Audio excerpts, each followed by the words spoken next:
Siapakah Dajjal? Dia lahir di Samirah. Ya, semula saya bingung antara Samirah dan Samara. Antara Samirah dan Samara. Kalau Samara ini ada di Irak. Jadi ada Samara yang dekat dengan Baghdad, dia berada di wilayah Irak. Walaupun memang Irak ini termasuk tempat yang Rasul pernah sebutkan akan munculnya tanduk setan. Dan juga termasuk fitnah yang akan datang dari sana. Al-fitnah satakhruju min hahuna. Fitnah akan datang dari sana. Rasulullah mengerujuk ke Irak. Nah, Irak yang dimaksudkan apakah Samara? Sempat saya kaji juga. Namun pada akhirnya saya berpikir ternyata Samirah ini adalah Palestina, dan ada dikuatkan di dalam beberapa buku. Salah satunya buku ini. Nah, Dajjal ini lahir di Samirah dan dia diberi nama Samiri karena lahir di Samirah. Kayak saya lahir di Bandung, Al-Bandungi. Ya. Syekh An-Nawawi lahir Nawawi, Syekh Nawawi ini lahir di Banten, Al-Bantani. Ada Ustadz dari Bogor, Al-Buguri. Ya, seperti itu. Nah, kenapa disebut Samiri? Karena lahir di Samirah. Dia lahir 100 tahun sebelum Nabi Musa diutus. Ya. Dan Allah Subhanahu wa taala memberikan kelebihan kepadanya. Yang pertama, dia diberikan umur panjang. Yunzaru umrah, ya yunzaru umrah ila yaumis sa'ah. Ila akhir zaman. Ya, dia ditangguhkan ajalnya sampai akhir zaman. Yang kedua, dia memiliki kecerdasan di atas akal jenius rata-rata umat manusia. Jadi sejenius apapun umat manusia yang normal, dia 60 tahun di atasnya. Sehingga penemuan-penemuannya, kecanggihan berpikirnya, ya, kedewasaannya jauh di atas manusia. Rata-rata manusia normal. Ya, kalau kita normal ya insya Allah, berarti dia nggak normal. Yang ketiga, dia memiliki kemampuan sihir yang luar biasa. Apapun sihir yang selama ini kita saksikan, tidak ada yang mampu mengalahkan sihir dia. Ya. Sehingga saking luar biasa sihir yang dia miliki, seolah-olah orang mengenalnya selevel dengan Tuhan. Karena apapun yang semestinya menjadi perbuatan Tuhan, Dajjal bisa melakukannya. Nah, ini saking hebatnya sihir Dajjal. Ya. Jangankan Samiri atau Dajjal, Sai Baba saja. Pernah dengar Sai Baba ya? Seorang manusia supranatural, manusia yang lahir dari desa Nilayam Putraparti, India Selatan. Dia pun memiliki 20 ciri-ciri Dajjal. Apa yang bisa dilakukan Dajjal, 20 diantaranya dia bisa. Ya, itu Sai Baba. Dan tahun 95, Sai Baba pernah menginjakan kakinya di Nusa Tenggara Timur. Saat itu Nusa Tenggara Timur, Indonesia Timur dalam kekeringan, kayak sekarang nih, kering ya.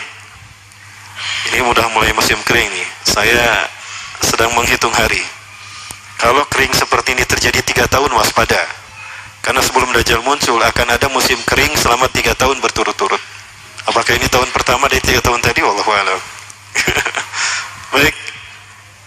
Nah, Sai Baba datang ke Nusa Tenggara Timur. Dia menginjakan kakinya 3 kali. Kakinya dihentakkan begitu 3 kali. Lalu dia mengatakan kepada air, "Ya lama, khuruj." Hai air, keluar engkau. Maka air pun keluar. Sampai sekarang. Sampai ada toren besar dibangun untuk menampung air yang dikeluarkan oleh dia.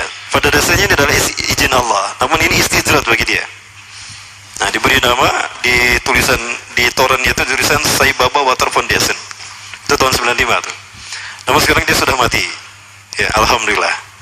Alhamdulillah, saya bersyukur pada Allah dia sudah mati.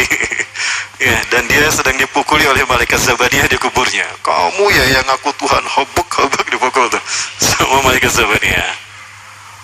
Baik. Nah, jadi Dajjal bisa melakukan, Samiri ini bisa melakukan apapun yang dia inginkan.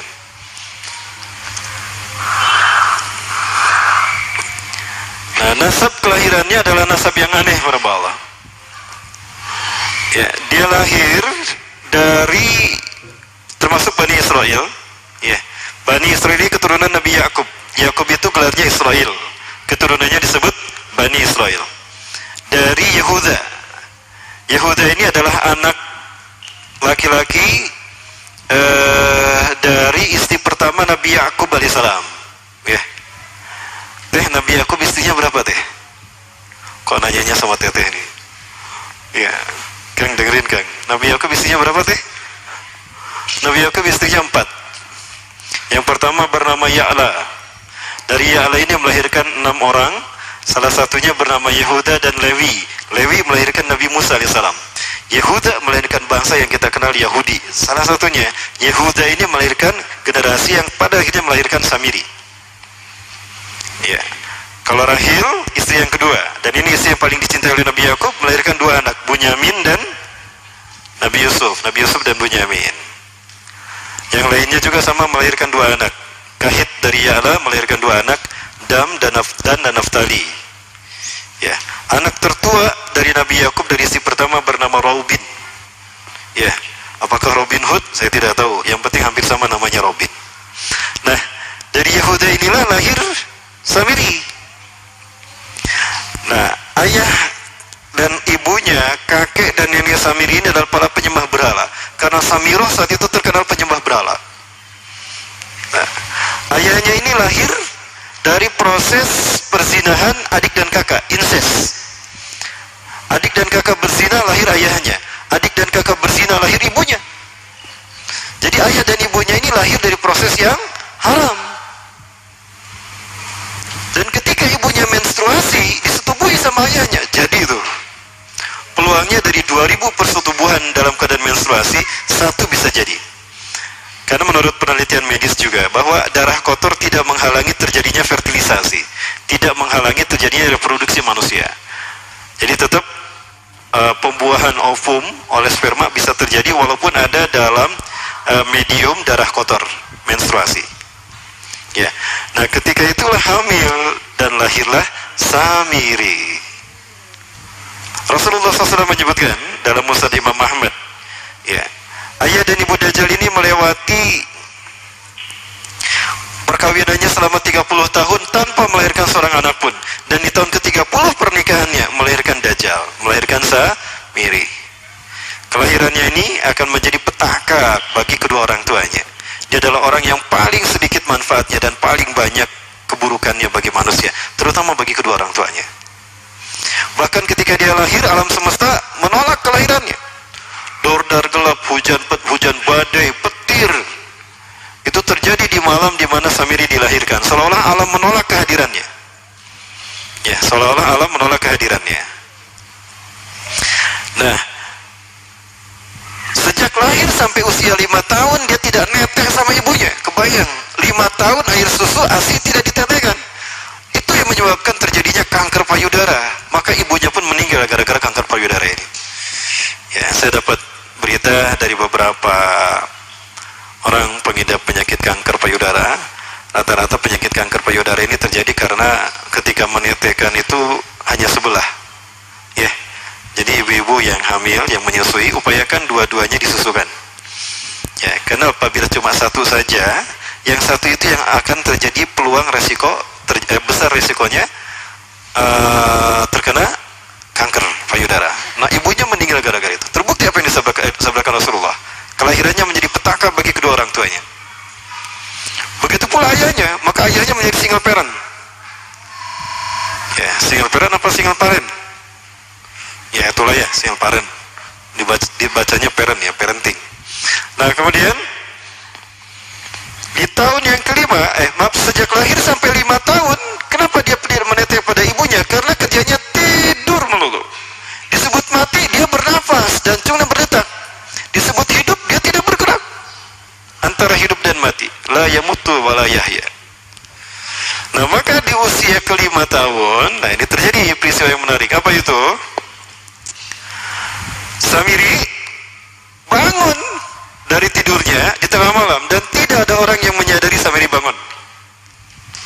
Dia merangkak dan pindah ke berhala yang terbesar.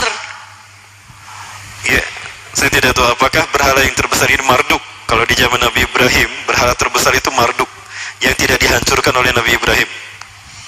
Ya, karena Nabi Ibrahim saat itu memiliki garis perjalanan sejarah ke Palestina juga, ada kemungkinan memang namanya Marduk juga, berhala terbesar ini. Nah, dia pindah ke pangkuan berhala terbesar, tidur di sana, dan ternyata ketika berada di berhala terbesar tadi, BAB dan BAK, ya, buang air kecil dan buang air besar. Besoknya itu adalah hari pemujaan kepada dewa-dewa mereka, bangsa Samirah. Apa yang terjadi? Ketika terjadi ritual pemujaan tadi, maka sang raja yang dipertuhankan oleh kaumnya mencium sesuatu yang tidak enak. Asa bau hangser ya teh, bau pesing hari didinya ngambek teh. Cek bapana. Bapaknya Samiri ini adalah tokoh agama paganisnya. Untuk kurang mah kiaina, ulamanya. Ya asa bau pesing jen. Nah hanya pas dilihat, kaget sang raja. Ternyata itu pesing berasal dari pantatnya si Samiri yang ada di pangkuan berhala terbesar. Marah murka tuh sang raja. Itu anak kamu kenapa ada di situ? Ya, kurang ajar kamu ya, telah menghina Tuhan kita. Kenapa kamu pindahkan anak kamu ke situ? Oh tidak Tuhan, saya tidak memindahkannya. Bagaimana saya bisa menghina Tuhan saya? Lalu siapa yang memindahkannya? Kan dia lumpuh. Nah, sekali lagi, kehadirannya menjadi petaka bagi kedua orang tuanya. Akhirnya raja marah dan ayahnya dipenjara. Selama ayahnya tidak bisa membuktikan penghinaan tadi, maka ayahnya dihukum mati. Pada akhirnya ayahnya pun dihukum mati. Ya, sedikit manfaat bagi kedua orang tuanya. Maka kemudian apa yang terjadi? Berambil dari mati Allah. Dari data yang saya baca ini, ya, dari beberapa kitab tadi, maka kemudian dia hidup dipelihara oleh sang raja. Dan pas di usia dia 5 tahun itu, Allah menimpakan murkanya kepada bangsa Samirah yang sudah kelewat batas, ya, maksiat, dan sudah tidak ada toleransi dari Allah untuk mereka hidup di bumi. Maka Allah perintahkan malaikat Jibril menghabisi mereka. Maka bangsa Samirah ini pun diratakan. Si Samiri karena masih balita, ya Allah selamatkan dia lewat malaikat Jibril. Diselamatkan dia dan ditempatkanlah di pulau entah berantah. Ada yang menyebutkan pulau ini berada di Laut Yaman, dan pulau ini dinamakan Pulau Sokotra. Nah, ini Pulau Sokotra nih. Pulau Sokotra ini adalah pulau yang berada di ujung Jazirah Arab.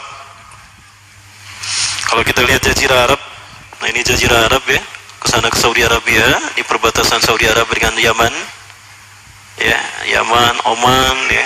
Nah ini Pulau Sokotra. Ini pulau tempat di mana Dajjal atau Samiri dibesarkan sejak 5 tahun sampai usia 100 tahun. Ya, dari usia 5 sampai 100 tahun dia tinggal di Pulau Sokotra ini. Nah, Pulau Sokotra ini adalah pulau yang berada di kawasan Yaman, pulau yang memiliki banyak keunikan luar biasa. UNESCO sempat ingin menjadikannya keajaiban yang ke-8. Kan ada 7 keajaiban dunia ya. Yang ke-8-nya tadinya ini.